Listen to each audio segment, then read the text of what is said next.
Kedah berjaya untuk calarkan rekod JDT.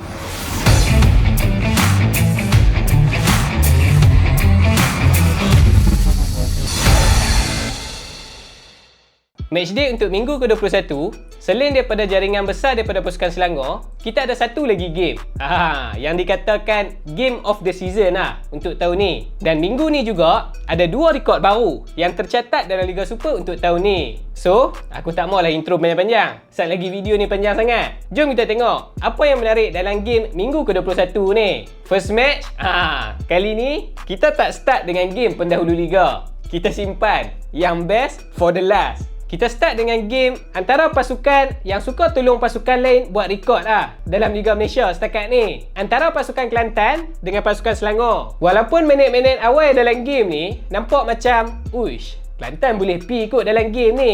Ada surprise yang mereka nak buat ni. Sebab 14 minit pertama je, Kelantan dah boleh skor 2 biji dalam game ni. First daripada penalti, second daripada mistake defense. Tapi sebenarnya bagi aku, 2-0 yang Kelantan dapat tu lah fake hope yang paling pedih untuk fan-fan Kelantan dalam game ni. Kalau aku sebagai fan Kelantan pun, bila Kelantan dah leading 2-0 tu, mestilah aku sendiri pun macam, ush, ni something ni kan. Kalau kata Kelantan tak boleh 3 mata malam tu, paling busuk pun seri Tapi alih-alih, baru first half saja kena balik part 2. Dan personally bagi aku, waktu second half, bila masuk je gol ke-6, sebenarnya tu dah game over untuk pasukan Kelantan. Daripada segi moral player pun kita dah boleh nampak dah. Memang down habis Yalah, masuk game ni dah 3 kali berturut-turut dah. Depa kalah lebih daripada 5 biji. Faisal Halim yang dah sebulan tak main pun, masuk je dalam game ni, tak ambil masa lama pun untuk dia skor. Siap boleh skor 2 biji pula tu. Masalah utama pasukan Kelantan ni yang aku nampak still sama macam dalam game-game yang lepas. Dekat bahagian defense tu, boleh kata Ferjai gila Senang sangat pasukan lawan untuk pecahkan defense block pasukan Kelantan. Nak salahkan player Kelantan pun sebenarnya tak boleh juga. Sebab majoriti first E mereka tu adalah player muda. Bila dah letak player muda ni ramai sangat, apa yang kita boleh expect kan? Tambah pula player lawan ada import kan? Lagilah. Yang tu lah yang buatkan mereka boleh bolos sampai 11 biji dalam game ni. Kesian fan-fan Kelantan. Mereka ni sampai buat emoji sedih lah dekat tempat duduk penyokong tu. Full time, Selangor menang 11-2 dengan pasukan Kelantan. Aku rasa tahun ni boleh jadi rekod terburuk untuk pasukan Kelantan dalam Liga Super ni. Next game, antara pasukan Sabah dengan pasukan Negeri Sembilan. Dalam game ni, walaupun Negeri Sembilan terbang jauh ke Sabah, tapi mereka tetap tak boleh nak bawa balik sekurang-kurangnya 1 mata daripada Stadium Likas. Dan benda tu buatkan pasukan Negeri Sembilan ni dah kalah 3 kali berturut-turut dalam saingan Liga Super. Tapi bagi pasukan Sabah, sebenarnya ni adalah 3 mata yang penting untuk mereka kekalkan momentum nak ligan top 3 Liga untuk tahun ni. Kalau kata game ujung-ujung ni mereka tercicir mata, itu satu kerugian Gameplay pasukan Sabah ni, aku rasa kita boleh kata buatkan penyokong-penyokong Sabah tersenyum tengok mereka main malam tu. Kalau kata mereka konsisten dengan gameplay yang macam tu dalam AFC nanti, tak mustahil mereka boleh pergi jauh dalam AFC Cup untuk tahun ni. High pressing pasukan Sabah tu lah yang buatkan Negeri Sembilan ni tak senang duduk bila pegang ball possession. Terutama sekali waktu first half. Kalau kita tengok balik betul-betul, first goal yang Sabah dapat tu hasil daripada high pressing yang mereka buat lah. Daripada high pressing tu lah yang memaksa Negeri Sembilan ni buat mistake. Dan daripada situ, Sabah boleh dapat first goal. Dan hasil daripada gameplay pasukan Sabah tu, first half saja, mereka dah boleh skor 3 biji. Sadil tu aku rasa kita boleh kata dialah playmaker untuk pasukan Sabah. Boleh nampak perbezaan kalau game yang dia ada dengan game yang dia tak main. Waktu second half, walaupun kita boleh nampak Negeri Sembilan cuba untuk bangkit bila Sabah dah turunkan sikit intensity gameplay mereka tu, time ni barulah boleh nampak Negeri Sembilan boleh pegang sikit ball possession tu. Tapi itulah, bahagian attacking Negeri Sembilan ni agak tumpul dekat situ. Benda tu lah yang buatkan mereka tak boleh skor lebih daripada sebiji dalam game ni. Tambah pula defense pasukan Sabah pun boleh tahan kan. Lagilah susah. Full time Sabah menang 3-1 dengan pasukan Negeri Sembilan. Rizal Ghazali tu bila main dengan Sabah ni lain macam pula attacking dia tu kan. Next game, game yang ditunggu-tunggu yang dikatakan Game of the Season untuk tahun ni. Yang ni kita sembang panjang sikit. Antara pasukan Kedah dengan pasukan JDT dekat Stadium Darul Aman. Game ni sebenarnya kita boleh kata antara game yang bagi saingan yang sengit lah dekat pasukan JDT untuk tahun ni. Sebab macam yang kita tahu, setakat game minggu ke-20 hari tu, JDT ni macam dah tak ada saingan dah dalam Liga Super ni. Sampailah match ke-21 ni.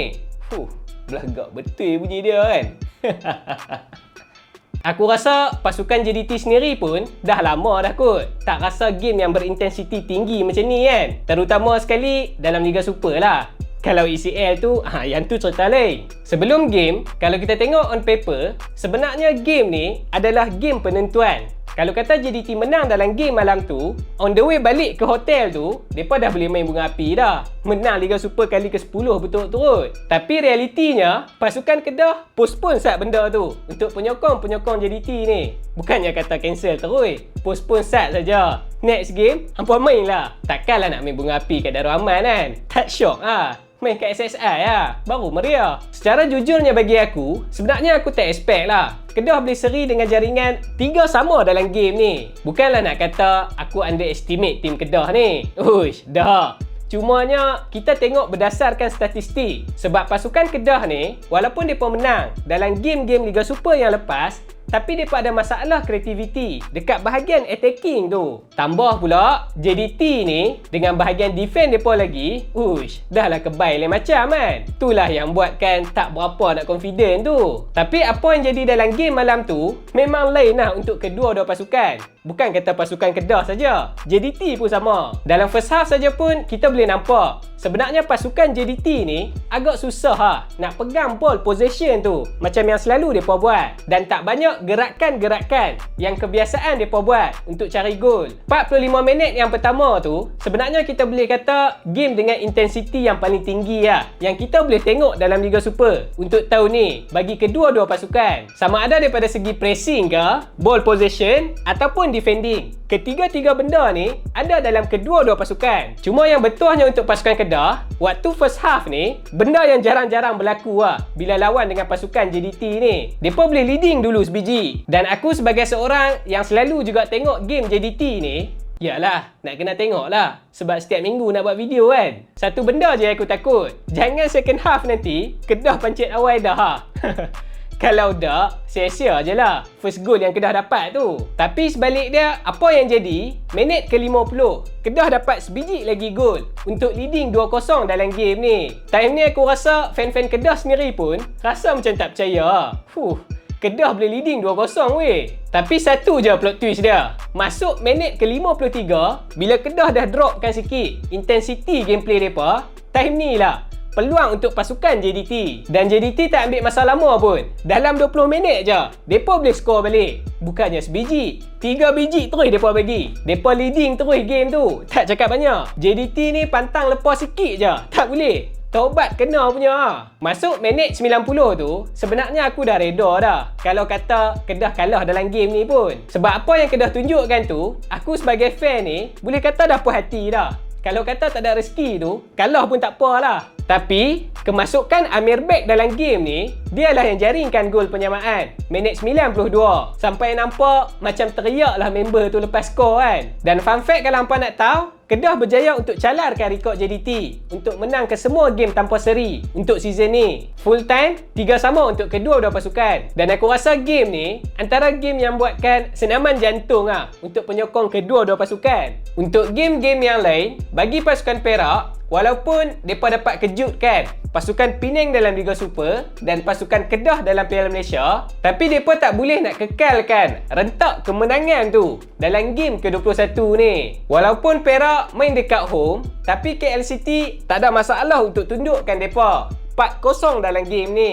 Gameplay pasukan Perak ni nampak macam serba tak menjadi malam tu. Tak sama macam dalam 2 game yang lepas. Benda itulah yang buatkan mereka boleh kalah 4-0. Pasukan Terengganu, mereka tak ada masalah untuk kekalkan rentak kemenangan dengan mereka kalahkan Kuching City 2-0. walaupun main dekat Stadium Sarawak. Dan untuk pasukan PDRM, lepas Selangor singkirkan mereka daripada Piala Malaysia, mereka jadikan pasukan Penang tempat untuk mereka balas dendam dengan jaringan 3-0. Pasukan Penang ni masuk game ni, kalau tak silap aku, dah komplit 5 kali. Mereka kalah berturut-turut. Carta Liga bakal juara. JDT di tempat yang pertama dengan 61 mata. Di tempat yang kedua, 49 mata untuk pasukan Selangor dan 44 mata untuk pasukan Kedah di tempat yang ketiga. 42 mata untuk pasukan Sabah di tempat yang keempat dan 40 mata di tempat yang kelima untuk pasukan Seri Pahang. Dan top 2 bottom table, Kelantan di tempat yang ke-13 dengan 8 mata